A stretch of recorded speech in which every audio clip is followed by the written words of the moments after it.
عراق کے سابق صدر صدام حسین کی پھانسی کی کارروائی کی نگرانی کرنے والے فوجی کی جانب سے نئی اور دلچسپ تفصیلات سامنے آئی ہیں۔ مذکورہ فوجی کے مطابق صدام اپنی زندگی کے آخری لمحات میں سکون سے سرشار تھے اور ان کے ہونٹوں پر مسکراہٹ چھائی ہوئی تھی۔ پھانسی سے پہلے صدام حسین نے اپنی پسند کا ناشتہ طلب کیا اور اس کے بعد وضو کر کے نماز فجر ادا کی۔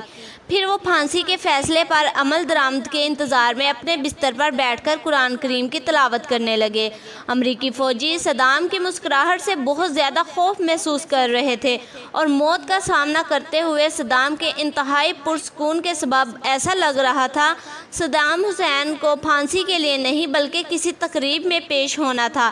اس کے بعد صدام نے ایک پہرے دار سے بڑا گرم کوٹ طلب کیا کیونکہ وہ نہیں چاہتا تھا کہ سردی سے کپکپاتی حالت میں پھانسی کے لیے نمودار ہو اور اس کے عوام یہ گمان کر لے کہ صدام موت کے ڈر سے خوف زدہ ہے۔ فوجی نے خاص طور پر یہ بھی بتایا کہ صدام حسین مسکراتا رہا اور پھانسی کے لیے پیش ہوا یہاں تک کہ کلمہ شہادت دہراتے ہوئے دنیا سے رخصت ہو گیا۔ سابق عراقی صدر صدام کی یہ مسکراہٹ اس کی موت کے بعد اب تک دنیا اسلام نہیں بھولی۔